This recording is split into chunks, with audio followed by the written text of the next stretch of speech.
Good afternoon. Thank you for joining us this afternoon for our Adulting 101 webinar all about self-care. My name is Stacy Albanese, Associate Director of Annual Giving and Alumni Engagement, and I'll be moderating today's webinar. Our office is pleased to partner with campus partners and bring you resources such as this. For more information on upcoming events and activities, previous webinars, or other alumni resources, you can visit montclair.edu/alumni, or you can reach out to us directly at 973-655-4141 or shoot us a note at alumni@montclair.edu. Just a few housekeeping items. You can ask your questions throughout the webinar and we'll answer them when time allows, so keep them coming. And we'll also ask for your input with some interactive polls throughout the webinar. And now, I'd like to hand it over to our presenters, Carissa Ruf, Health Promotion Specialist, and Lori Petrozzello of Sprague Library, both my colleagues at Montclair State University. Take it away. Hi, Stacy. Thank you for having us. Hello, everyone in webinar land. I am Lori. I am a social worker and a former advisor. And I'm Carissa. I have my master's in public health, and I work as a health promotion specialist. Great. So we're going to start with a poll to help us get to know you a little bit better. Yes, we can. There we go. All right. So what is your primary motivation for attending this webinar today? You can check off as many as you wish. Are you in a career funk, overwhelmed, just curious, self-improvement? So go ahead and do that. Great. So we'll leave this poll open for a little while everybody votes. And then we'll take a look at the responses.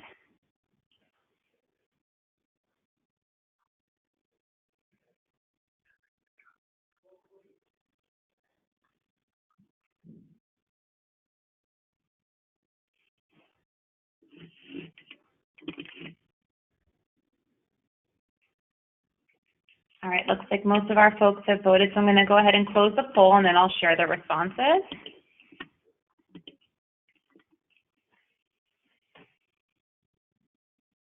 All right. Well, thank you all for participating in that. It's nice to see that so many people are interested in self-improvement. We are going to, this is our outline for what we're going to cover today. I'm going to talk about an eco map. Carissa's going to talk about tools for flourishing. I will come back and talk about some common misconceptions. And then we'll close with planning for self-care and some resources that Stacy has made available to you or will make available to you. So we're going to do another poll before we get started. What do you do for self-care? This is just to kind of get you thinking about, maybe you don't even realize some of the things that you do are actual self-care activities, such as just taking some time to relax. Maybe watching some Netflix, taking a bath or a nap, going and getting a massage, things like that. Or maybe you like to do activities like go to the gym, garden, go hiking, cooking, or more introspective things like meditation or connecting to others with like minds or doing some yoga, therapy, or counseling. And then, of course, lifestyle maintenance, which, is what normally we associate as what self-care is. Things like eating nutritionally well, keeping up with your medical appointments, writing to-do lists. Is that self-care for you, or is that sometimes an obstacle for you? That might be something to think about as we go through this webinar. Great. So now that we have that explanation, we've launched the poll and we'll give folks about 30 to 45 seconds to go ahead and vote. And again, you can select as many that apply to you.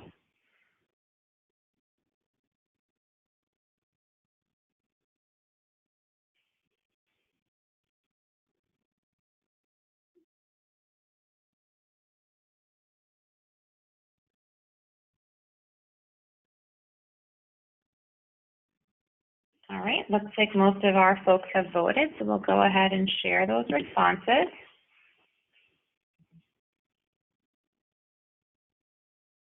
Okay, so great. It looks like a lot of you are doing a lot of different things, which is nice to see. So maybe you'll pick up some more tips along the way. So right off the bat, it's important to understand that self-care is not selfish. In fact, taking care of ourselves better enables us to take care of others and our responsibilities. So think about what obstacles prevent you from engaging in self-care. Maybe something I identified in the previous poll resonated with you, that is actually an obstacle that you don't engage in. And hopefully this presentation will help you address your obstacles. So now we're going to talk about the eco map, which is a representation of your world. You are the center of your world. So we're going to, if you have a spare piece of paper and want to join as I go through these instructions, feel free to do that, or just listen and follow along with the slides. So what I'd like you to do, if you want, take a blank piece of paper and draw a small heart in the middle. Write your name inside your heart. This makes you the heart of your world. And then think about the immediate people, places, and organizations that impact your life daily. And write them on your eco map, drawing a circle around them. So some examples would be the people you live with, the places you go every day, like maybe you get coffee from the same place every day, you go to work or school, things like that. And here's a sample of what an almost completed eco map might look like. So you are in the heart, in the middle, and then maybe a daily thing for you might be the job, which is in the lower left-hand corner, or your parents, if you live with your parents, in the middle on the right-hand side. Then think about people, places, and organizations that impact your life, maybe not on a daily basis, but on a regular basis, and add them to your eco map. For example, extended family members, religious institutions, going to the grocery store every week, or going to the gym, things that you do on a regular basis. And again, you can see that on this eco map, maybe it is spending time at a part-time job or doing fun stuff, things like that. And then finally, take a macro view of the people, the places, and anything that occupies your mind, and add that to your eco map. Some examples would be how the government maybe impacts your life. Maybe not daily, but how you conduct your life, things that you encounter, or your healthcare coverage, or any unions you're involved with, or education, taxes, roadways, social media involvement, and certainly any existential life questions that you have, and so on.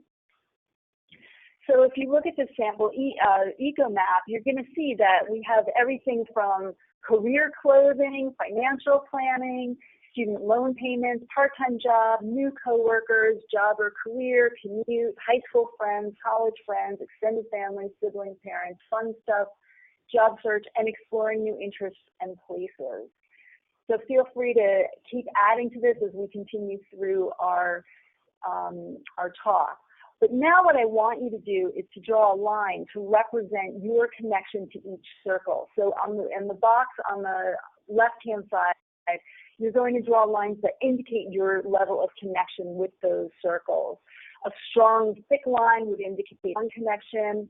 A weak connection would be with a dashed line, and then any kind of stressful connection would be a jagged line, or any kind of line you feel like you want to draw. And then draw arrows to depict how much energy you put into or take from each circle. So if you put a lot into your job, you're probably getting a lot out of it, maybe in the form of payment, but maybe not. Maybe you feel like you're not compensated, so maybe not so many arrows coming back to you. Or maybe you put a lot into your friends, but you're not getting much back, things like that. And so here would be a completed eco map. And here we see the strong connections are to parents and high school friends and fun stuff. We see some stressful connections with career clothing, financial planning, job search, and we see the arrows going in all sorts of directions. For example, the extended family, lots of arrows going towards it, but not many arrows coming back to you. This indicates where your energy is being extended and what's refreshing you, replenishing you. We can't give out all of our energy without getting something back. So this eco map would show a lot of stress and probably a lot of energy expenditure without a lot coming back to you. Okay, so now Carissa is going to talk to us about flourishing. Hi, everyone. So before we get started, my goal is to give you a few different tools to help you think about different concepts of self-care, how we do it, and to help you develop an action plan to incorporate productive self-care in your life. Our hope is that the eco-map will provide some guidance into what that will look like for you specifically. So the first concept I'd like to introduce you to is flourishing. Flourishing is a positive psychology concept developed by Corey Keyes and Barbara Fredrickson.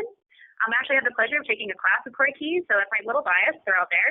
But I personally have found this framework really helpful when I'm looking at what needs in my life aren't being met and combining it with my eco-map to establish what self-care methods I can use to get myself into a more flourishing state of being. So as you can see here, the first y-axis of this chart is feeling good, which is pretty self-explanatory. This involves like positive emotions, a general sense of well-being, and hedonic pleasures, which we'll talk about later. The second axis is functioning well. So I see this as kind of a moving forward in life, developing, learning, engaging in life socially and psychologically. So the first thing we're going to talk about is languishing. So when you're languishing, you're not feeling good and not functioning well. Sometimes you hear people say things like they feel hollow or empty or feel stagnant in life or stuck in a rut. Not a fun place to be, but certainly not a place I imagine any of us are strangers to. If you feel like you're languishing, that's when your self-care game needs to be really strong. Next, we have settling. Settling can be a little bit of the stagnant and stuck in a rut life, but at least you're feeling good. You have positive emotions and you're fairly content, and maybe you feel like you could be doing more or learning more. I feel like this is a common place for graduates that have maybe not their dream job, but have a job, or even maybe somebody that's in their dream job and they just realize they want a little bit more out of life. Engaging in the productive side of self-care can help bring someone forward into functioning well in the case of like settling. Then we have striving. This is potentially where some of you were before you graduated. You were working really hard and learning and growing and engaging with new knowledge. You were maybe meeting different people and different cohorts, but probably you were tired all the time, didn't sleep well, maybe didn't eat properly or have enough time to really enjoy life, maybe lacking some basic self-care. You might still be in this stage. It's a pretty common way to live life in this society. It's a lot about productivity and not necessarily about enjoying life or feeling good, as this model shows. And then we have flourishing. So you're taking time for yourself and doing things you enjoy. You're getting your basic needs like sleep and nourishment met, and you're working toward things that you find value in, and you're engaging in the world that feels good, in a way that feels good to you. Flourishing is generally described as living beyond contentment and enjoying life. And so finally we have moderate, which is where you're kind of somewhere in the middle of all these things. This can be a little bit of a trickier place, and it's definitely a good time to take out the eco-map and see where your energy is going to and coming from so you can identify some next self-care steps. And I want to take a moment to iterate that this isn't another check mark. I'm not trying to make flourishing another like concept that you have to obtain and put on your to-do list. Flourishing is more of an outcome of taking stock in what is involved in your life and the types of self-care you're engaging in. So it's kind of a result of the journey and not just a building block. So I'll explain more on the next slide, but first I want to know what part of a flourishing model you feel like you're in right now. Settling, languishing, striving, moderate, or flourishing? Great. So we'll go ahead and launch this poll for our attendees and give everyone just under a minute or so to go ahead and vote in this one.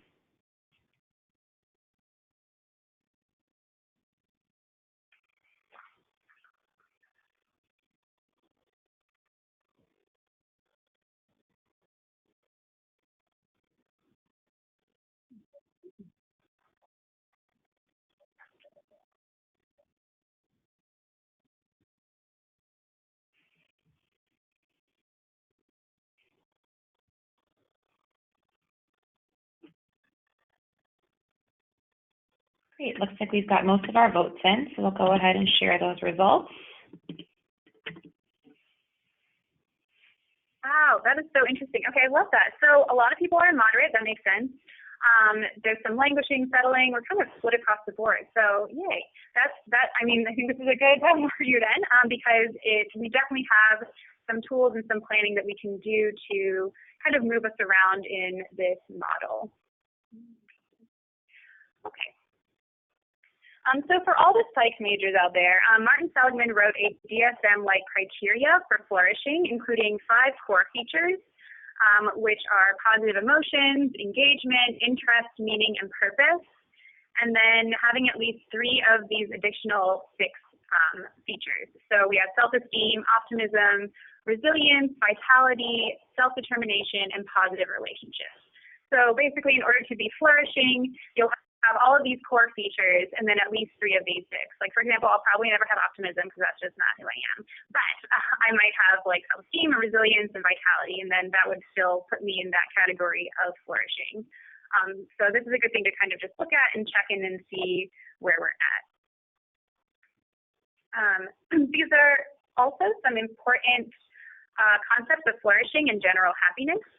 So finding and developing some interests, engaging in a flow state, which is kind of that mindful focus state. Some good examples of flow are when you're maybe playing a sport and you're totally engrossed in it, or when you finally sit down to write a paper and you're just super in the zone. And then eudaimonic happiness, to put it very simply, can be expressed in like an altruistic sense. Altruistic sense is a word. Taking care of others, contributing to causes bigger than yourself. The types of things that bring you longer-term fulfillment and meaning in life. Hedonic happiness often has a negative connotation, but the flourishing model maintains that it's equally as important to maintain that feeling good state of life's pleasures, whether that be things like good food, thrills like skydiving, things like that. So kind of those basic pleasures. And then, of course, developing healthy relationships, and the emphasis is on healthy and not just quantity, is really important to our social and emotional well-being. And we wanted to make the point that these flourishing concepts are all part of self-care. So there's something that you can do in all of these that contribute to your self-care. From our experience, the more you engage in the kind of holistic self-care we're discussing, including your interests, the lifestyle maintenance like doctor's appointments, maybe finding a cause to support, taking time to enjoy your cup of tea or coffee to speak with a close friend, usually the closer you are to flourishing. So now that you have the concepts of what flourishing looks like and your eco map handy, we're going to briefly discuss how you can apply these things in your life. But first, Lori's going to talk about some common misconceptions we have when it comes to self-care. Okay, so sometimes we confuse being busy with being productive, when in fact all we're doing is spinning our wheels. I hope that resonates with some of you. While many people believe that distraction is the best way to subvert problems, the research suggests that the more you resist a feeling, a thought, or sensation, ironically, the more you end up caught up in it. This is denial. Pretending the problem doesn't exist actually makes the problem bigger. Denial of suffering saps mental and physical energy, which then increases your discomfort, and this is where self-care can help you. Ask yourself, what's the best thing I can do for myself right now? For example, I could stay up late, binge watching Netflix, or I could go to bed early so I can rest my body and give it what it needs. In the short term, the Netflix might help alleviate the pain, right? We're engrossed in watching something, we're in denial or oblivious to the pain that's going on. However, in the long term, a good night's sleep will equip us with the energy we need so that we can actually face the challenge head on. So this does require us to be honest with ourselves and using our self-awareness or mindfulness to be aware of the times when our body or mind are putting out important warning signals. There is a PDF attachment to this webinar on how to cultivate mindfulness. If you're interested, you can try a few of those exercises. Also, engaging in this can help us from obsessing over minor issues, which help us maintain better perspective of things, the problems in our life. So, if you notice you're engaging in unhelpful activities, use this as a signal to ask yourself, is this self-care? What do I need in this moment that will help me? What's the short-term and long-term effect of this action? And then let that guide you towards self-care.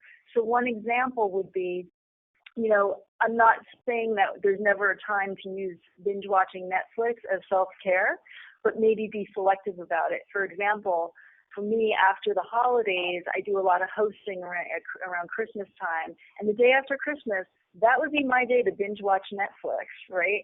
But not like every Tuesday night or every weekday night. Then that's a sign that that's not a helpful behavior. Things like that. So it really depends on the circumstances and the situation to know when is it self-care and when is it an unhelpful behavior. Now I'm going to turn it back over to Carissa. Cool. All right. So we're going to talk about this popular behavior change model in public health and in exercise science. But I recently started using it to talk about self-care because of a personal example that I'll share in a moment. So let's just kind of review this model in terms of practicing self-care. So this is kind of a cyclical model where we start with pre-contemplation, in which there's no recognition of needs to change or engage in self-care. Next, we have contemplation, where we're thinking about self-care, the self-care that we need to make, but we have yet to really do anything. Then determination and preparation is where we're beginning to plan for self-care, which is hopefully what you can do as a result of this webinar. And then action is where we adopt a new self-care habit and then the maintenance of this self-care. Relapse can happen at any stage, but is part of the progress. Also, some of these stages can take minutes and others can take years. So let's start by creating an action plan with what you learned, and then we can use my example. So looking at your eco-map or taking stock of your life, which is generally encompassed in all of these kind of dimensions of wellness, pick something that's most relevant to you. So maybe you want to save money, or maybe you want to add more activity in your life. Maybe you want to find a job or get on top of your time management. Maybe you just want to find time for things like grocery shopping and laundry. These are all aspects of self-care, and it's important to identify what your needs are right now. So my experience with this is a little thing called an existential crisis. So for about 2 years, I was in the pre-contemplation phase of this. I had just started a new job in a totally new location. I was feeling lost and confused and stressed, which are super normal responses. But it wasn't really the job. It was just a general feeling of not being able to really identify any meaning or purpose. I was super frustrated with it, and I couldn't figure out why. And so, again, that was like 1 or 2 years in pre-contemplation, just not really understanding, knowing I was having a feeling, but not identifying it. Then finally, I started looking those things up on Dr. Google and talking to my friends about it, and I was like, oh, right, I'm having an existential crisis like the rest of my late 20s cohort at the time. So I moved on to contemplation. Life got really busy, so I just kind of sat in contemplation thinking about how I was in an existential crisis for about a year. And it wasn't until somewhat recently that I was like, hey, there's probably something I can do about this. So I moved on to determination and preparation. I got on some existential subreddits, looked at questions on Quora, found some existential crisis book lists, and had conversations with people that were in different life stages about where they derive meaning and purpose. So I'm currently in between that kind of determination, preparation, and action stage, where I'm putting in the work and like reading and working on adopting those kind of new habits, but I'm still finding new things and adding it to my kind of plan. And you'll have to come find me when I'm super enlightened and have finished all the action and I'm in maintenance stage, because I have no idea what that would look like right now. And I'm sure relapse could happen, particularly if I find new information and I'm like, oh, okay, I need to kind of start over at the beginning. So hopefully that gives you an idea of how to apply it to whatever your concern is. And start by just picking one thing that's the most pressing for you right now. You definitely don't have to do it all. Like I said, this took years, and I was certainly practicing other types of self-care at the same time. As we close, I want to give you a few examples of how you can apply flourishing concepts in self-care. So, for example, if I'm working on physical health, you'd want to find something that incorporates your interest and flow. So, for example, like don't do SoulCycle if you're like me and want to save your money and don't enjoy indoor cycling. For me, I would do something like Pikachu and enjoy dancing or climbing. Maybe you can take your pet snake for its liver. For intellectual health, I have definite hedonic pleasures. It's kind of like your guilty pleasures. For me, these are things like Webtoon and Twitch, which kind of feel like brain candy to me.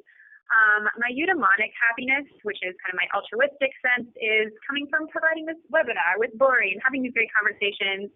And hopefully for all of you are receiving some sort of eudaimonic happiness from engaging in this topic and working on this important information for you and hopefully learning something new. This also wouldn't be a self-care presentation if we didn't give you these super basic, listicle, you've probably heard this 100 times, self-care tips. But you've heard it that much because the research is pretty persistent that in this case, there's a lot of these top things that help you flourish.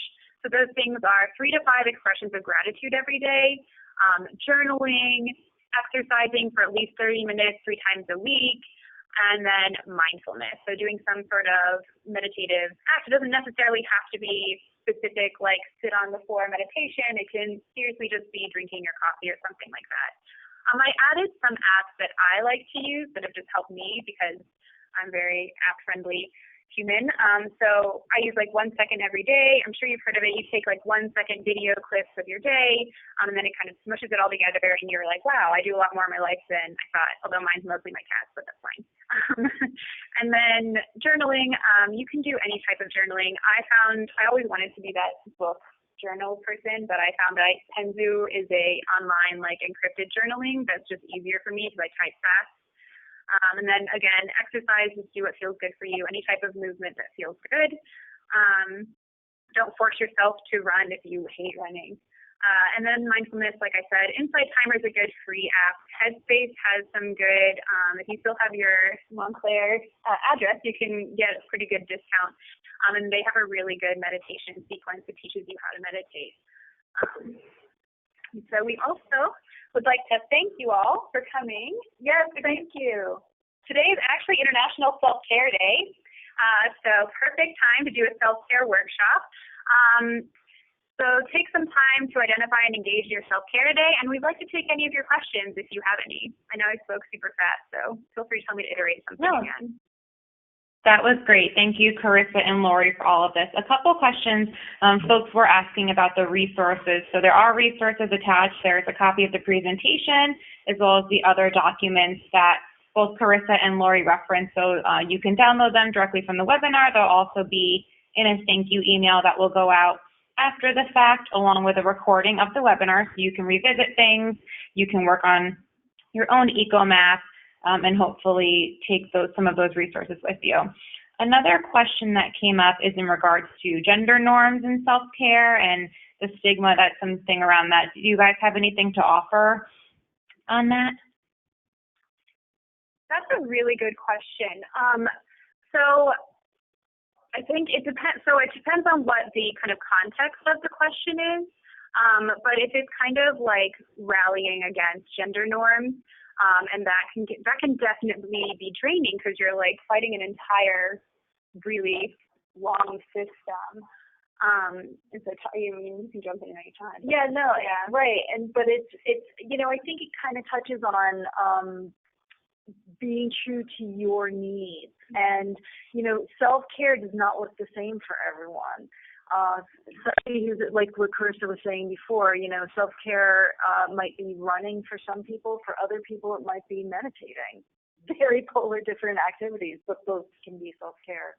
Yeah, and I would say that's probably one of we did this actually presentation at a social justice conference, and that's probably the time that you want to take the most stock of what your self-care looks like, because sometimes self-care, when you're just feeling really enraged, self-care can look like being a super activist, going and finding those organizations, attending rallies, doing all the things, like contacting your representatives, things like that. And that can be your self-care.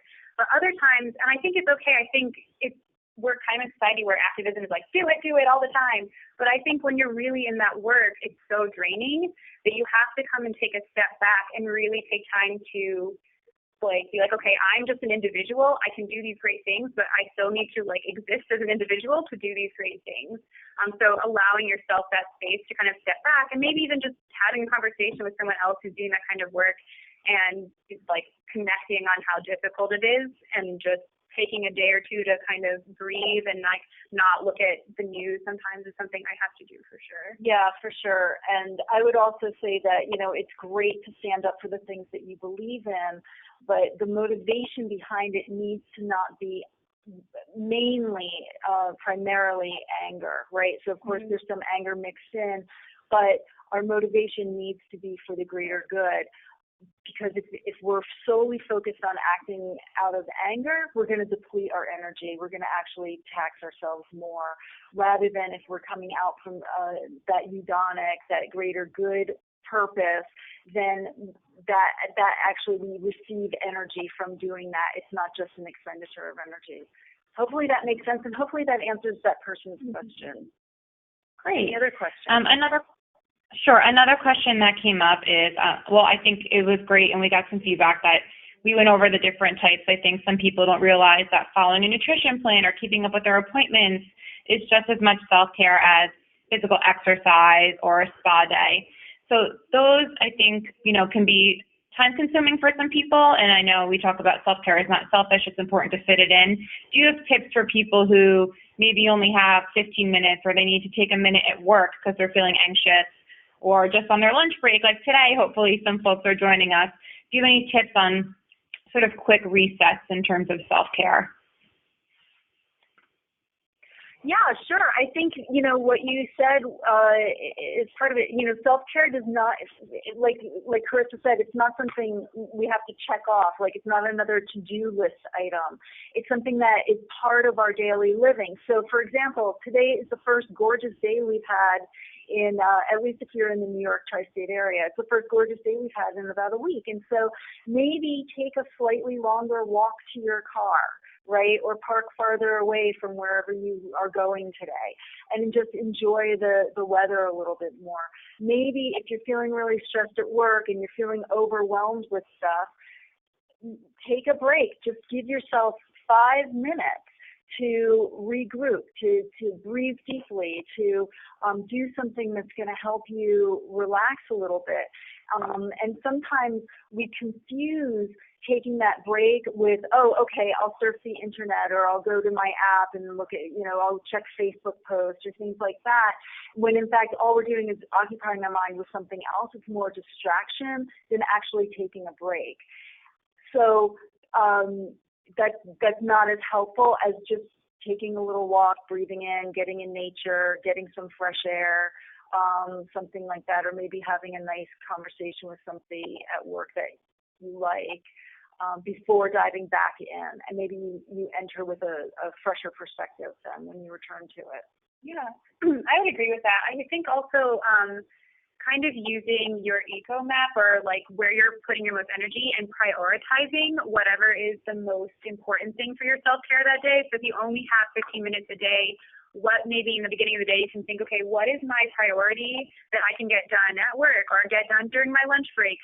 Like whatever it may be, whether it's making that appointment or, doing some intellectual webinar or something like that. And I think Lori's amazing at mindfulness stuff. And so, yeah, I think for me, sometimes like if I only have my lunch hour, I'll just mindfully eat. So mindfully can be applied to anything, like walking. So I'll just sit there and be like, okay, I am eating, and just being extant in the fact that I'm eating and being like, okay, I'm safe, I'm in this good place.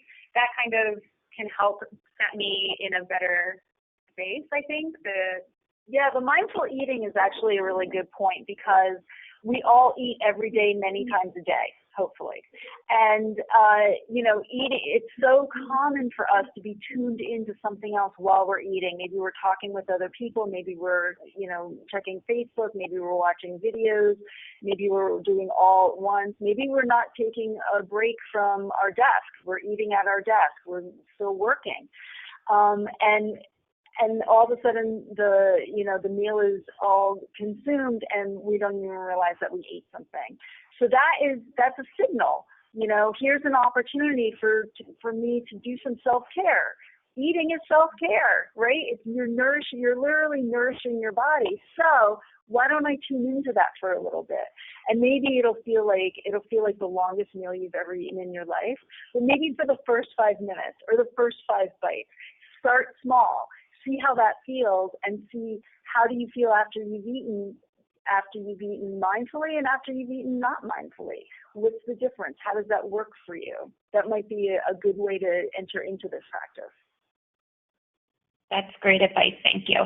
Another question that comes up, and that I'm sure we've all heard, and some folks maybe on the webinar have experienced, but and this goes back to the gender and the stigma. As we've mentioned, self-care is for everyone. But I hear a lot about moms of young kids working full-time, and I think it goes back to that self-care is not selfish, and that if they're not taking care of themselves, how can they care for others? But what would you say to someone, a working professional woman or young mom or anyone really, who just really tells you that they don't have time and that when they have the 10 minutes, the last thing they can think of doing is getting a manicure.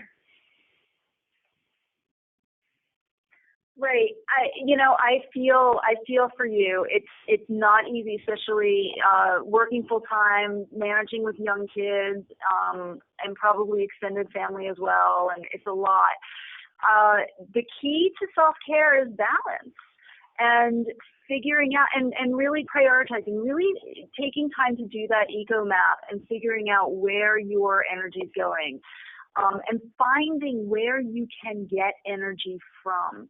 There's resources on your eco map that you might not be tapping into enough that could maybe support you a little bit more. But I would also say be realistic. Maybe if you want to further your education, maybe do that when your children are a little bit older. Wait a little time because you can't do it all at once.